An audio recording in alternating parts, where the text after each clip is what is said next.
Comme vous le constatez aujourd'hui sur le Bitcoin, on a deux scénarios qui semblent se dessiner. Le premier serait, comme vous le constatez, une sorte d'épaule tête-épaule inversée qui donne envie de se dessiner. Mais dans un second temps, on pourrait très bien avoir, comme on l'a spécifié durant les vidéos précédentes, une poursuite dans un premier temps au niveau des 41 000 qui serait plus probable. Pourquoi? Parce que comme vous le voyez déjà, en unité de temps 1 heure, on est dans une tendance baissière. Prenons un peu de recul. On prend un recul et en tendance journalière, au niveau journalier, qu'est-ce qu'on a? On a également une cassure de cette droite de tendance qui est en train de s'effectuer. Si on clôture baissier, c'est un fort signal de baisse. Comme vous le constatez, si on voit également au niveau des moyennes mobiles, qu'est-ce que ça nous donne? Comme vous pouvez le voir, au niveau de la moyenne mobile 20, on a une cassure qui s'est effectuée hier, ce qui est donc un signal de confirmation baissier. Et c'est pas tout, parce que en unité de temps 4 heures, on constate les mêmes effets, à savoir une tendance baissière qui est bel et bien confirmée depuis ces derniers jours. Alors effectivement, on a du mal à casser les 44 000. Pourquoi? Parce que c'est un niveau fort où est-ce qu'on a pas mal de volumes, pas mal de volumes qui sont effectués ici, pas mal de transactions, pas mal de batailles en fait à ce niveau-là. Ce qui fait que dès qu'il sera cassé, on préconise comme toujours notre point de sortie au niveau des 41 000. Les plus courageux pourront laisser leur ordre tourner jusqu'aux 35 000 comme préconisé dans les analyses précédentes. Ceci dit, vous le savez très bien, si on arrive à clôturer comme dit en rouge, là, ça sera un fort signal baissier, mais si tant est qu'on finisse en point haussier, c'est-à-dire avec une bougie verte aujourd'hui, ça sera un signe d'indécision, un signe même de poursuite de la hausse.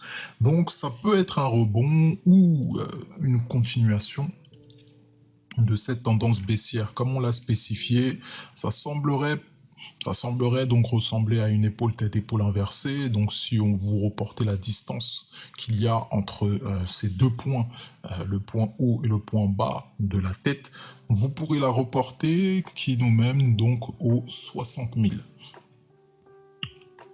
Sur l'Ethereum, qu'est-ce qu'on constate? C'est globalement la même analyse. Pourquoi? Parce qu'on a une tendance baissière qui est affirmée depuis ces derniers jours.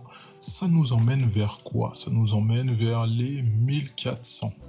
Et si les 1400 cassent, on s'attendrait donc à une poursuite de la baisse qui risque d'aller bien plus bas que où on se trouve actuellement. Donc, prenons du recul comme d'habitude en unité de temps journalière. Le premier objectif, comme on l'a dit, 13 400. 1400. Donc pour après, si ça casse, on déciderait plutôt d'aller vers les 1200 dans un premier temps. Et après, vous le constatez au niveau des 1000 pour l'Ethereum face au dollar. Changeons de marché, direction les indices maintenant avec le DAX 30 qui nous a fait une clôture baissière hier, comme annoncé.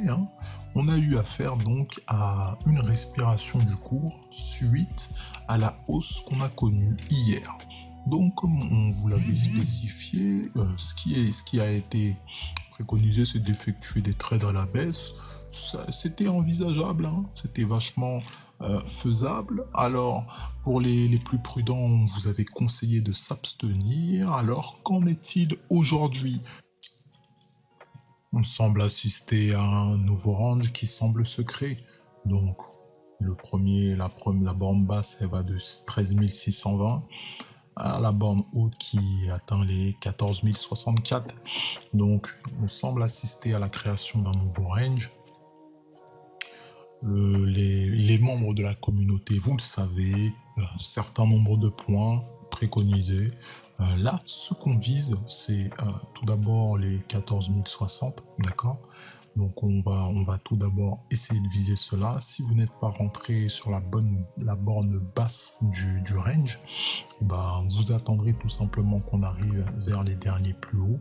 Le cas échéant, vous attendrez dans un premier temps qu'on retourne au niveau des 13 674.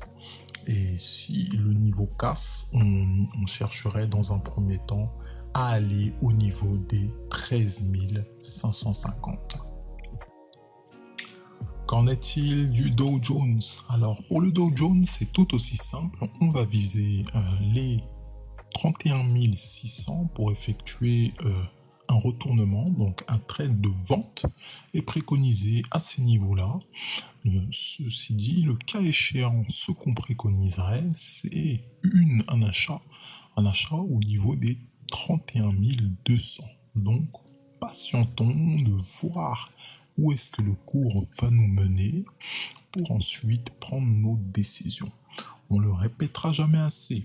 Les stratégies sont à prendre dans une vision bien plus globale, à savoir s'orienter vers la compréhension des événements fondamentaux, car aujourd'hui, on a la possibilité de voir qu'on est vendredi. Certains traders prennent du temps le vendredi pour ne pas trader, tout simplement pour préserver les gains de leur semaine. D'autres qui sont un peu plus cupides font de l'overtrading. Donc pensez-y à bien mettre en œuvre, retravailler votre stratégie, non pas seulement de trading, mais également votre stratégie au niveau de votre money management.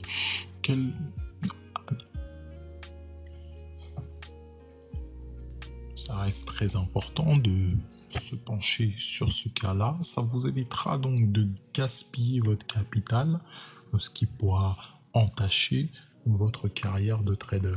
Sur ce, on vous souhaite de merveilleux trades. Pensez-y, le débriefing tout à l'heure.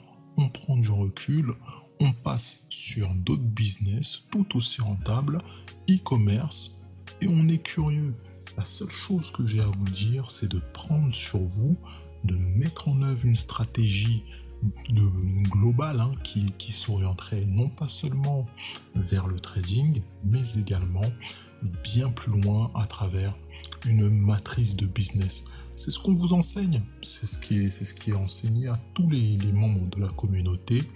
Pensez-y, c'est le futur, car un seul business peut couler, mais une matrice de business ne peut pas couler. Pensez-y bien et restez à l'affût. On se dit à tout de suite.